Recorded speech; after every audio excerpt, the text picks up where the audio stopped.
The teacher's story began on an ordinary morning, one of those crisp days where the air carried the faint promise of change. In her classroom, sunlight streamed through the windows, highlighting rows of eager, and sometimes weary, young faces. Among them was a boy who had always caught her attention, not for his academic performance, but for his quiet demeanor and the unmistakable signs of struggle etched into his daily life. He sat at the back of the room, his head often lowered, as if trying to disappear into the faded walls. His shoes, or what was left of them, were a constant source of concern. The soles were worn down to thin, uneven layers, the fabric frayed and riddled with holes. Every time he walked, the teacher could hear the faint scuff of rubber dragging against the floor, a sound that tugged at her heart. One day, during lunch break, she noticed him lingering near the door. "James," she called softly, "is everything okay?" He hesitated, then nodded. "Yeah, just tired," he mumbled, avoiding her gaze. But she knew better. There was a weight in his voice that didn't belong to a child his age. It was the kind of weight carried by someone who knew far too much about hardship. That night, as she sat grading papers at her kitchen table, the image of James and his tattered shoes wouldn't leave her mind.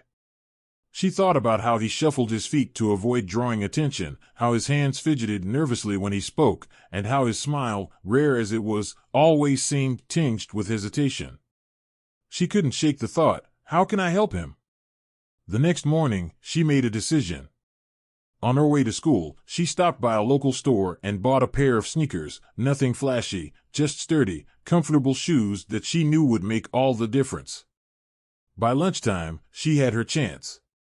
She called James aside. "These are for you," she said, holding out the shoes. His eyes widened, a mix of shock and gratitude.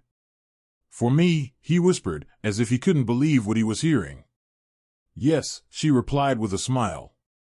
"I've noticed how hard you've been working in class, and I thought you deserved something to make things a little easier." For a moment, he just stared at the shoes, his hands trembling as he took them. "Thank you," he finally managed to say, his voice breaking. It was a moment she'd never forget, the pure, unfiltered joy in his eyes, the way he stood a little taller, as if the world had just become a kinder place. But even as she felt a swell of pride for helping him, a knot of worry began to form in her stomach. She knew the school had strict rules against gifts. The policy was clear and unyielding. No teacher was allowed to give anything to a student, regardless of the circumstances.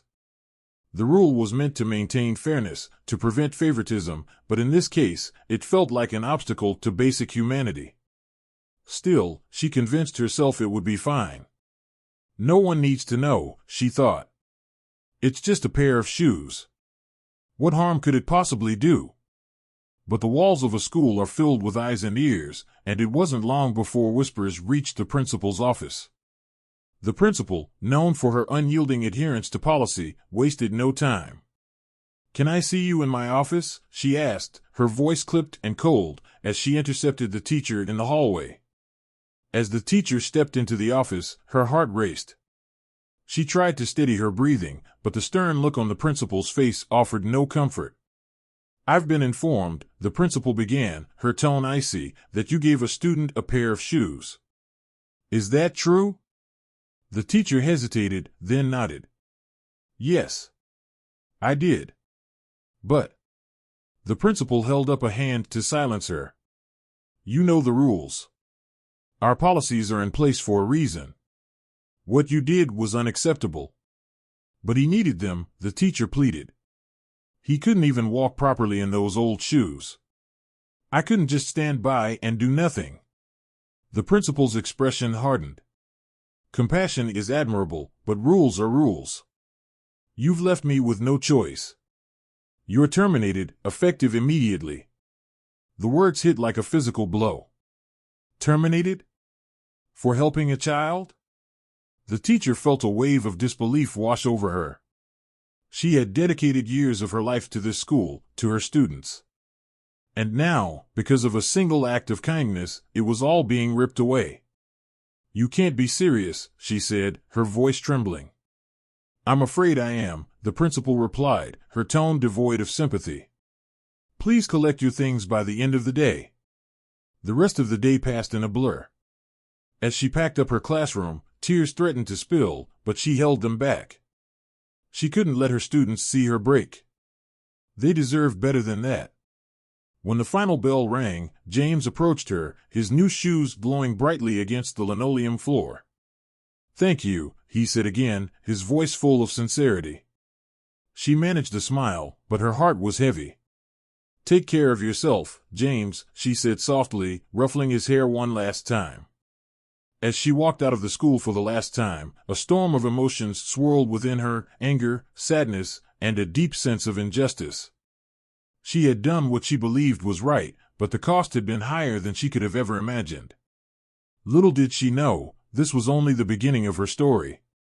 This expanded version creates a vivid and emotional narrative while maintaining the tension and moral dilemma central to the story. Let me know if you'd like adjustments or further elaboration. The teacher, Ms. Harper, wasn't just any teacher, she was the kind of educator who left an indelible mark on her students. She had a knack for seeing beyond grades and assignments, for noticing the struggles her students carried with them every day. Her classroom wasn't just a place to learn math or history, it was a sanctuary, a space where students felt seen, heard, and understood. But Ms. Harper wasn't new to adversity herself. Growing up in a small town where opportunities were scarce, she had experienced her fair share of struggles. She knew what it was like to feel invisible, to navigate life with holes in her shoes and a gnawing sense of being left behind. It was this shared experience of hardship that made her so attuned to James' quiet despair. James, with his hesitant smile and shy demeanor, reminded her of herself at that age. She could see the weight he carried, the faint shadows under his eyes, the way his shoulders slumped as though the world had already placed its burdens on him. His shoes, tattered and barely holding together, were just the tip of the iceberg. Miss Harper couldn't stop thinking about him.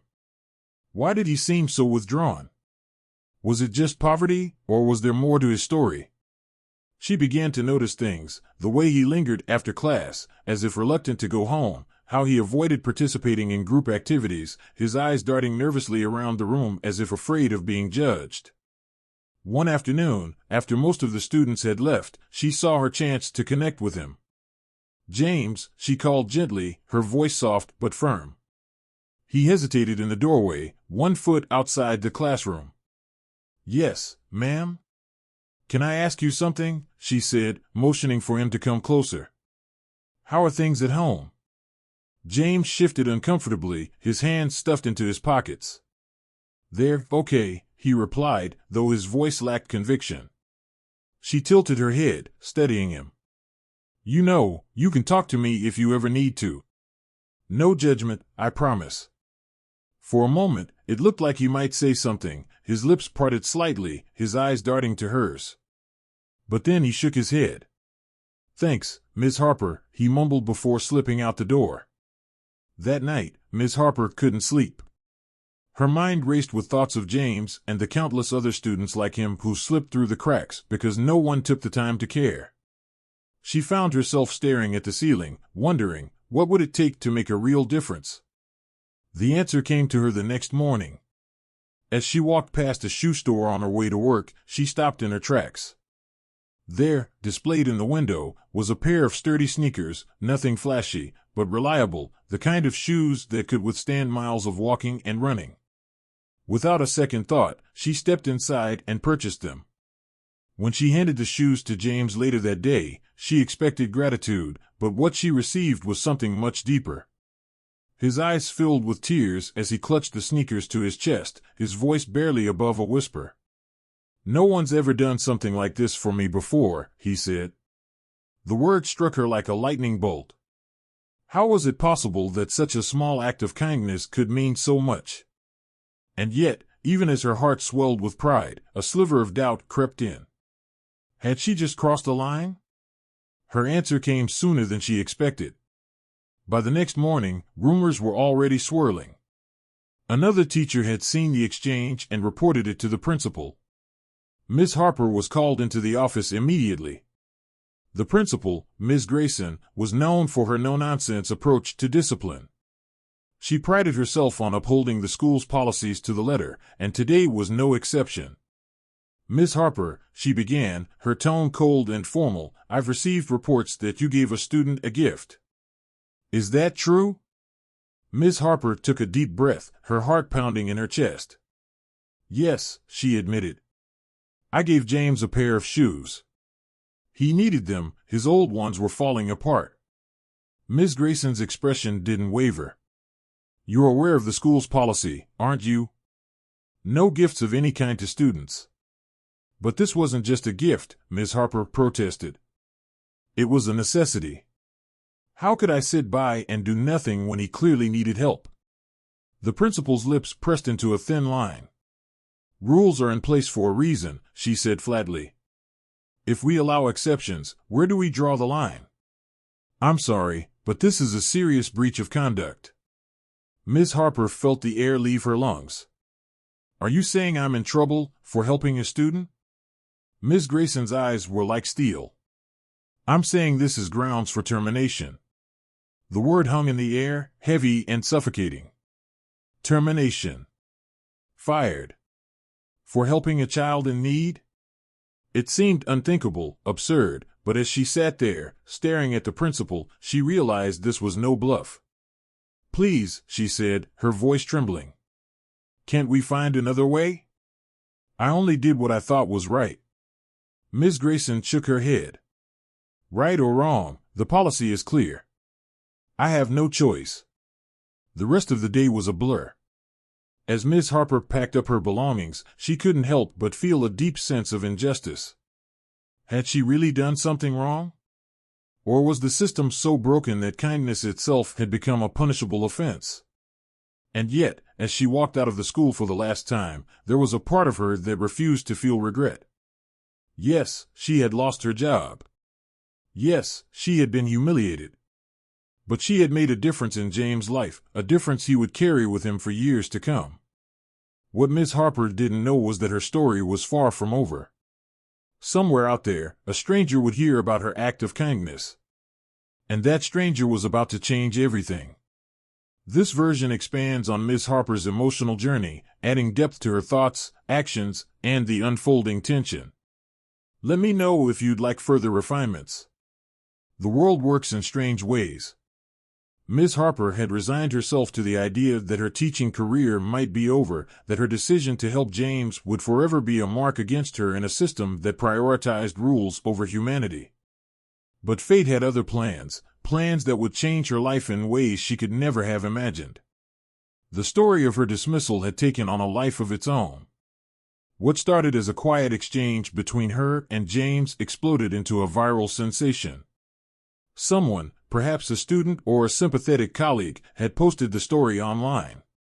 The headline was simple yet gut-wrenching: "Teacher fired for giving shoes to a student in need." Within hours, the post had thousands of shares. By the next morning, it was on every social media platform, sparking outrage. Strangers from all corners of the world chimed in. "How could this happen?" one commenter wrote. "What kind of system punishes kindness?" Another added, "This teacher should be celebrated, not fired." Among the many scrolling through their feeds that day was someone who rarely went unnoticed, none other than Daniel Kent, a renowned Hollywood actor known for his roles as a crusader for justice both on screen and off. Kent, with his sharp jawline and piercing eyes, wasn't just a household name, he was a philanthropist, a man who championed causes close to his heart.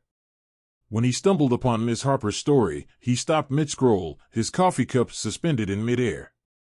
"This can't be real," he muttered to himself, leaning in to read the post more closely. As he scrolled through the comments, his disbelief turned into anger. "How could a system be so cold?" he said aloud, his voice rising with every word. He looked over at his assistant, Claire, who had just entered the room with a stack of scripts. "Claire, did you see this?" He spun his phone around to show her the post. She glanced at the screen, her eyebrows shooting up. "Oh wow. That's awful. Is it true?"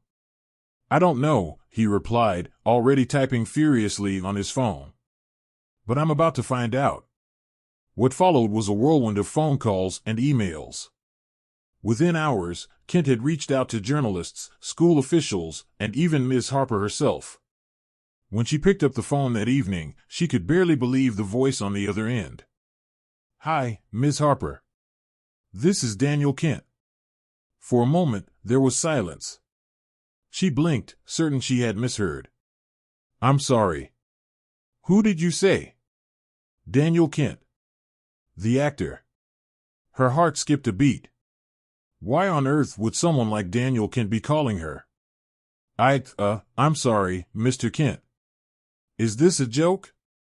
He chuckled softly, his voice warm and reassuring. "No joke, Ms. Harper. I heard about what happened at your school, and I wanted to reach out. Your story, it moved me." "Moved him?" She sank into a chair, gripping the phone tightly. "I don't know what to say." "You don't have to say anything," he continued. "I just want to help. People like you, you're the kind of hero we need more of in this world. You stood up for that boy when no one else did. And I can't stand by and let your kindness go unnoticed." Tears welled up in her eyes as she listened. For the first time since her dismissal, she felt truly seen. But Daniel wasn't finished. "Here's the thing, Miss Harper, I've got a platform, and I intend to use it. I want to tell your story. I want the world to know what you did and why it matters. But more than that, I want to help you get back on your feet." Over the next few days, Daniel's promise turned into action. He appeared on talk shows, gave interviews, and posted on social media, all while rallying his fans to support Ms. Harper. "Rules are important," he said during one interview, "but when those rules punish compassion, we have to question them." Ms. Harper's story isn't just about one teacher or one school, it's about the kind of world we want to live in. Do we want a world where kindness is a liability? Or do we want to celebrate the people who make a difference? The public response was overwhelming. Donations poured in from around the globe, enough to not only support Ms. Harper but also fund scholarships for underprivileged students like James. The school, meanwhile, found itself at the center of a PR nightmare. Parents demanded answers. Students protested. The principal, Ms. Grayson, was forced to issue a statement, but her cold apology only fueled the outrage. In the midst of the chaos, Ms. Harper received an unexpected invitation. Daniel Kent wanted her to join him on a major talk show. Nervous but determined, she agreed. As she sat across from the host, with Daniel by her side, she shared her story, the moments of doubt, the fear of losing everything, and the unshakable belief that she had done the right thing. The host leaned forward, her expression earnest. "Ms. Harper, what would you say to the people who believe you broke the rules?" Ms. Harper hesitated, choosing her words carefully. "I'd say, sometimes the rules aren't enough. Sometimes you have to listen to your heart. And if that means breaking a rule to do the right thing, then so be it." The audience erupted into applause. Beside her, Daniel smiled, his eyes shining with pride. But the biggest twist came after the show, when Daniel pulled her aside. "Ms. Harper," he said, his voice filled with genuine admiration, "I've been thinking. How would you feel about starting a foundation together? Something to help other kids like James, and to support teachers like you who go above and beyond?" Her jaw dropped. "Are you serious?" "Dead serious," he replied. "This isn't just about one story. It's about changing lives. And I can't think of anyone better to lead the charge than you." Tears streamed down her face as she nodded, overwhelmed by the turn her life had taken. In that moment, she realized something profound. Sometimes, losing everything can be the start of something extraordinary. This extended version builds anticipation, layers emotions, and delivers a satisfying resolution, making the climax feel powerful and transformative. Let me know if you'd like to tweak any part further. In the end, Ms. Harper's courage sparked a movement, proving that one act of kindness can ripple into something extraordinary. What started as a simple gesture, a pair of shoes for a student in need, unveiled the flaws in a system and united strangers across the globe. Her story reminds us, what kind of world do we want to build? One ruled by rigid rules or one guided by compassion? As Ms. Harper embarks on her new journey with Daniel Kent, we're left with a powerful truth: kindness isn't just an act, it's a legacy. How will you leave yours?